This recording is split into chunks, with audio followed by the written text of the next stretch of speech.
Welcome to the Strength and Courage podcast, a podcast focused on helping you lead with strength and courage in every situation you face.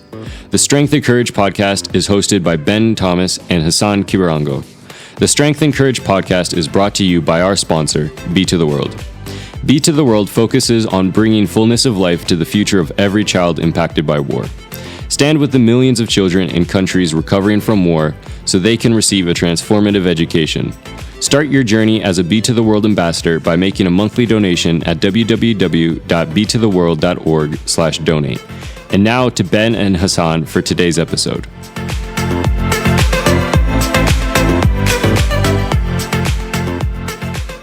Hello and welcome to our Strength and Courage podcast with me, Hassan Kibirango, and Ben Thomas. And today we are episode 17, and I really can't wait to hear from Ben on this amazing topic that we want to share with you today. And that is really simply living simply.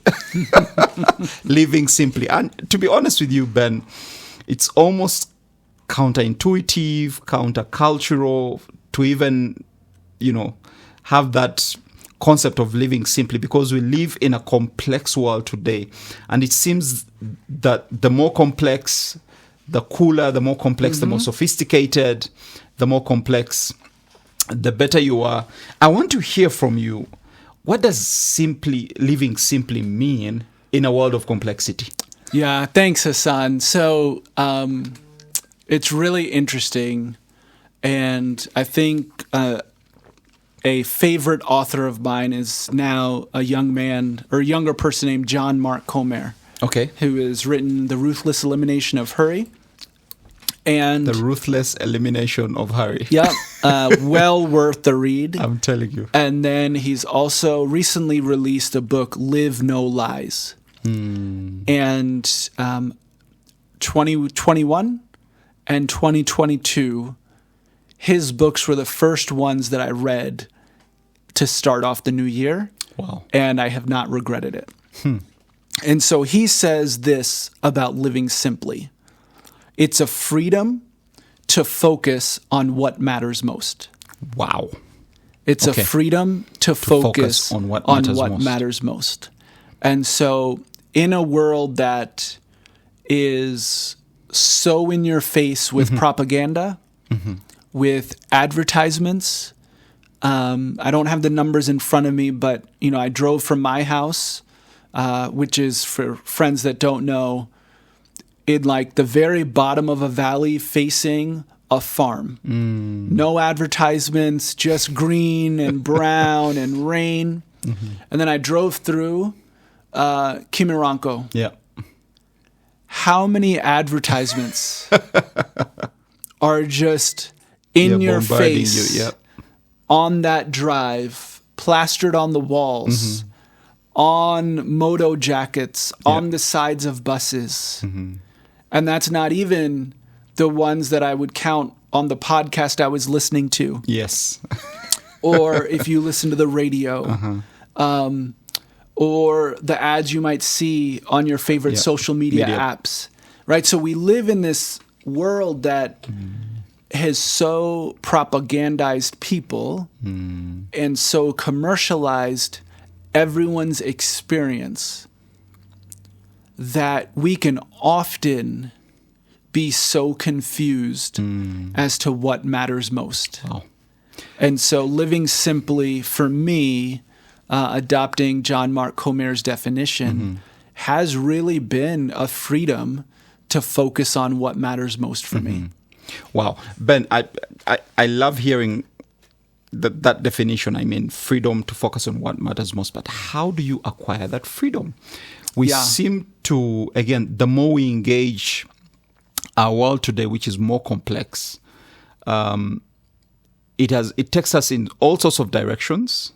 How can you develop the discipline to focus on what matters most when there's so many demands, seeming demands on your time, your leadership? Yeah, so I think this goes back to a lot of what you and I have talked about. What are your priorities? Yes. What's the assignment that God has only entrusted to you to do?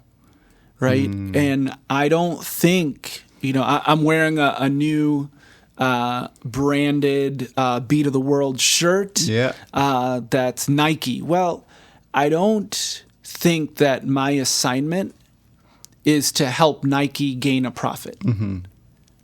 Right? And to help Phil McKnight gain more wealth. Right? So if I'm just committed to wearing Nike clothes, well, then there's something wrong there. Yeah. Right? But I have teenagers. You're not quite to teenagers yet, but all of that, it starts early with bubble guppies and all these other episodes of what they need and all of those things. But I think it's really having that discipline, that strength and courage to say, here's my assignment from God. Mm-hmm. Here are the 3, 4, 5 priorities of my life. And how do I maintain my focus there? And so that gives you a freedom to say no to things that are requests that are outside of those 3 to 5 things. It gives you freedom to schedule your day based on those 5 things. 3 to 5 things. And, someone might say, well, yeah, Ben, you're the CEO, you're the boss. You could well, but even in a 40-hour week, you still have plenty of time. Oh, yes. Right? Absolutely. Or a 50-hour week or whatever it is, like you still have time to focus on those. So for me, it's been first and foremost, what are my priorities? And then that gives me a clear yes. And if something's not a clear yes, well, then it's a clear no. Yes. Right? And then it's also translated into how I view my possessions. And what's my theology of possession. And then it's translated into my theology of money. And how do I view money if I want to live simply. And then it even gets even granular into my wardrobe.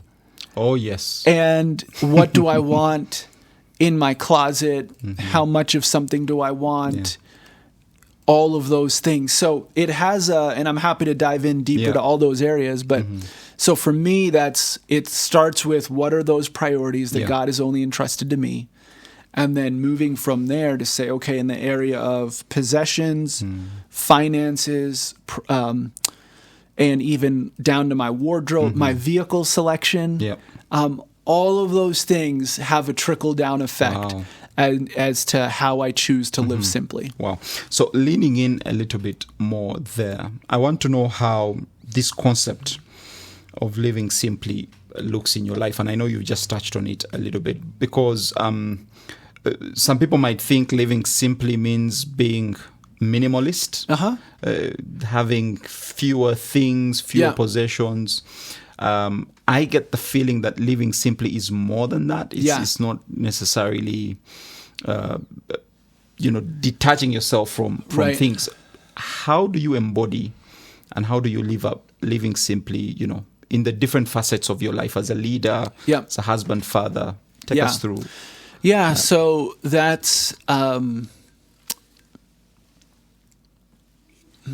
really good question. Let me start off as a leader. I think our listeners know I lead Beat of the World and I lead Kicks. Yes. 2 growing and fairly thriving organizations. Well, how can I do that?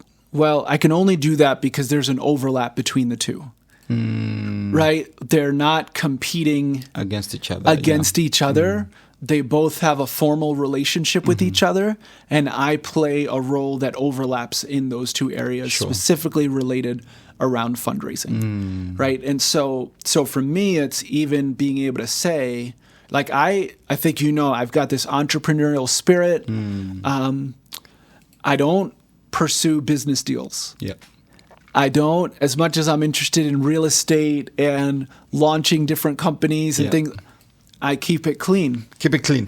Right? To here's the assignment. When I think about developing content, right? We try to do this in a way that, there's podcasts, there's books, there's blog posts. Well, I try to simplify all of those so that they're like building on each other. And so that way I'm not trying to do, I'm not trying to run across town 4 different times in a day to be able to do that. Wow. And so, we, block off a few hours and we work on podcasts. And then I'll block off a few hours and work on writing. And so I do believe in like batching my time to be able to make the most of that concentrated time together. And then the other part is, as a leader, I've often been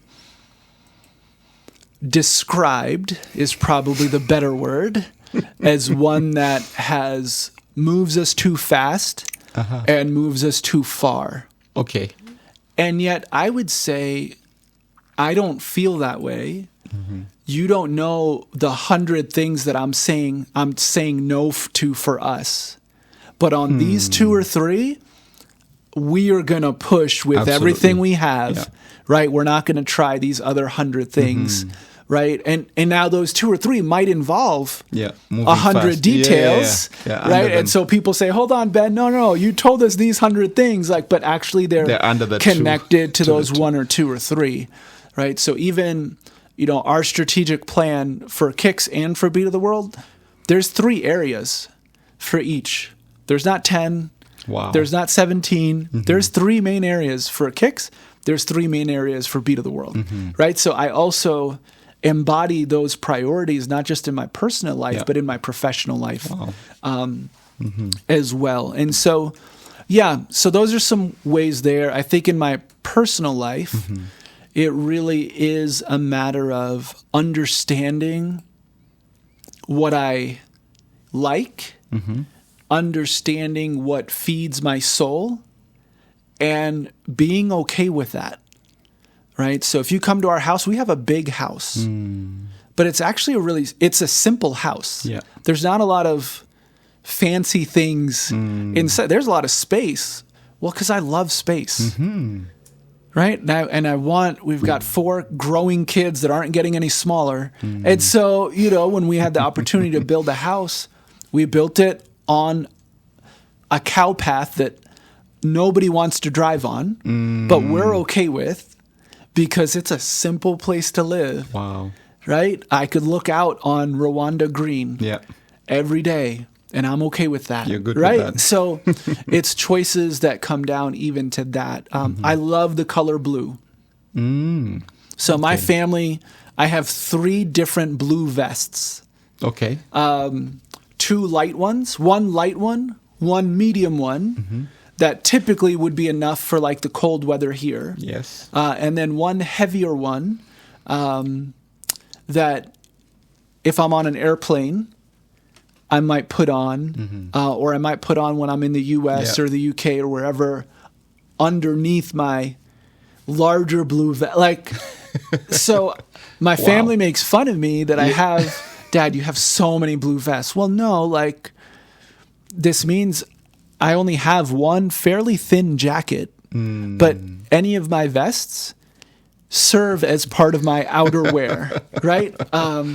And so learning to be okay with things that I don't like. This is a totally granular story, Hassan.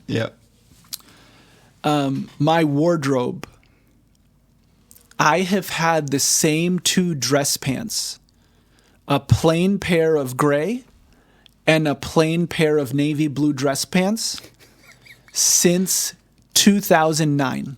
Wow. I just last month bought a new pair of dress pants. Is it black? No, it's 1 navy blue. Oh, come on. And 1 gray. Oh my goodness. Because it was finally time to replace the other ones. Wow. So when I say, but I don't think anyone would say, Ben doesn't dress well. Exactly. You just know how to mix and match them. I don't think people would say, oh, he doesn't, he looks like a pauper, or look at the holes. There's nothing like that. You buy quality and then you take care of it. So I even struggled. I texted Susie because the price was higher than I wanted to pay. And I said, babe, I got a pair of gray ones. She was in Rwanda and I was in the US. And there's one store I go to. Oh, wow. One store that I've done all my suit shopping. Which one's that? Macy's. Macy's. The men's suit department at Macy's. It's 5 miles from my house. The same guy So that fitted me predictable. for suits when I was a teenager is still there today. Oh, my goodness. Fitting me for...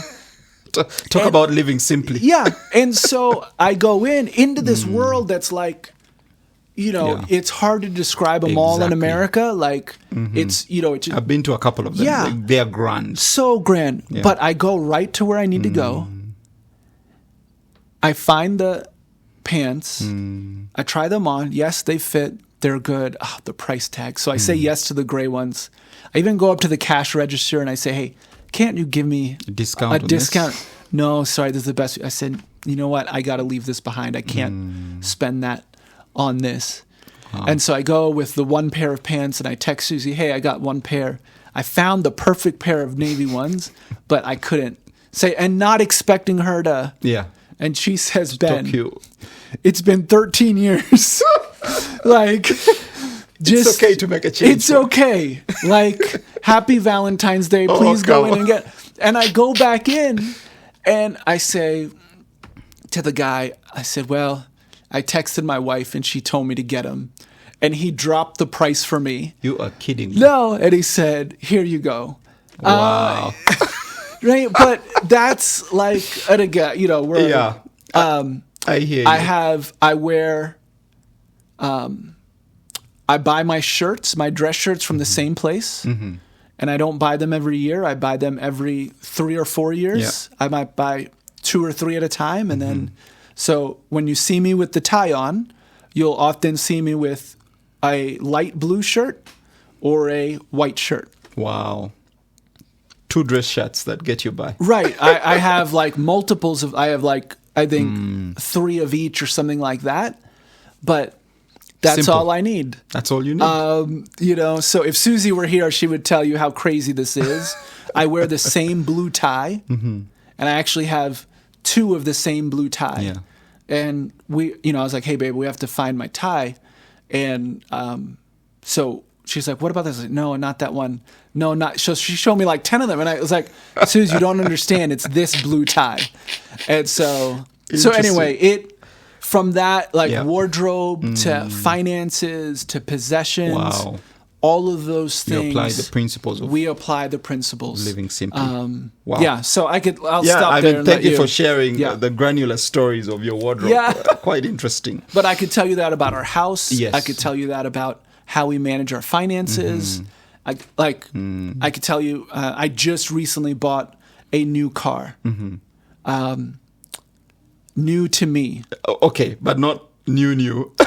It was produced in 1992.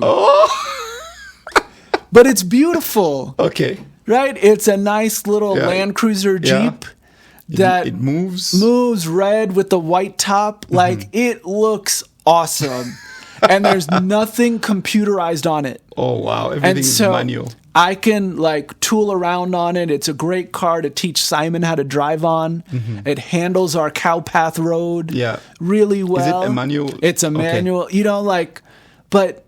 And yet you and I have a very good friend that produces and sells Brand new very cars. nice cars. You could have gone to him and he would have hooked you and up. he always gets mad at me when he sees you with these other... But it's for me a matter of living simply, Yeah. to say, hey, this is what I need. And So who would you say that you've learned or you're learning living simply from? I know you've talked about this author of the book. Yeah. Is there any other leader that you would say? Absolutely. Yeah. So I would say, the first people that I learned to live simply from were my parents. Yeah. Being immigrants from India, working for every dollar that they had. I learned so much from them. And I would say they gave my brother and I everything. not in a sense where we were spoiled, but they really thought about what was in the best interest of them, raised here in America, and what do they need. So sports, yes, go. Cub Scouts, yes, go. Right. So, but my dad still has ties from the 1960s. Wow. Right. And he loves getting ties. He's very well dressed, distinguished looking man. Yeah. Like even today, he'll be 80 in a few months. Oh, wow. But he's lived a very simple life. I remember when he bought into his cousin's business was when I was in 9th grade. And another man from church came over who was a prolific businessman. And he told my dad, I remember being outside with him in our driveway, and he said to my dad, well, now you're a businessman. Like, you have to think. And my dad said, I'm not a businessman. Like, I'm still me. Same old me. This is a way to provide to business. For my family. So I've learned that from them. Wow. And then another person that I learned this from was Susie's grandparents on her mom's side. So when I came into the family, Grandma and Pop-Pop were 78 years old. Oh, wow. They were living on their own in a beautiful home that they had built after 55 years in ministry. Wow. They built after 55 years in? Yes. Wow. And Pop-Pop, you could still see the drawings on graph paper. He designed the house himself. It was enough for one floor for them. A study in his basement that was unfinished, purposely so, but shelves that were really simple and held all his books, and enough space for a family to stay downstairs, and then 2 guest rooms upstairs. So very simple. Very simple. And I remember asking him during the financial crisis of 2008, 2009, I said, Pop-Pop, is this what the Depression was like? Or do you see this similar as the Depression because that's all you kept hearing? Sure. He said, no, Ben. He said, the Depression, we did not have food to eat. There was no money going around. There's still so much money going around. We're not. And I remember Pop-Pop you go into his garage and he would ask you every few years, hey, help me, Ben, can you help me clean my garage? And finally, like after the second or third time of doing it, you understood you're not really going to get rid of much out of the garage. Yeah. Because there isn't much to get rid of. Yeah, well, there's a lot there because because he's held on to it. He would mark all of his tools with orange spray paint so that nobody else would mistake his tools from someone else's. And I remember saying to him, Pop-Pop, how did you get all these tools? And he said, one by one. He said, for one project, I might have needed this. So he didn't go to the store and go buy 100 tools all at once. He said, man, this is, 60 years of accumulation of tools. And so, so they are, Pop-Up since passed away at the age of 96. Wow. They taught me what it looks like, not just to live simply in the moment, but a lifestyle of that type of living. Wow. And the blessing that is, not just for you, but for your children, your grandchildren, and even your great-grandchildren. Wow. Because Grandma and Pop-Pop live simply, their great-grandchildren still enjoy Lake George. Wow. But it's because they made choices to live simply that way. Wow, that's amazing. So they've been 2 separate couples that have really influenced my thought and my practice in this way. Oh, wow. Thank you for sharing. So how does living simply, does it require any strength and courage? Oh, my goodness. As we draw to a close. Absolutely. You have to be willing, right, to say no. That's powerful. Yeah. And every time you say no, it should be fueled by strength and courage. right?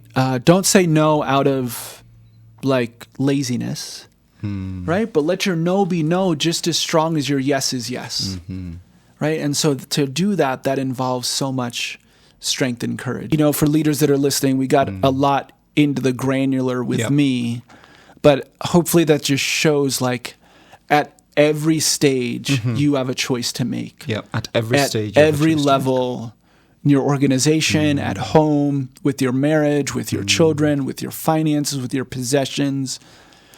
What, for each of those, where do you want to focus the most?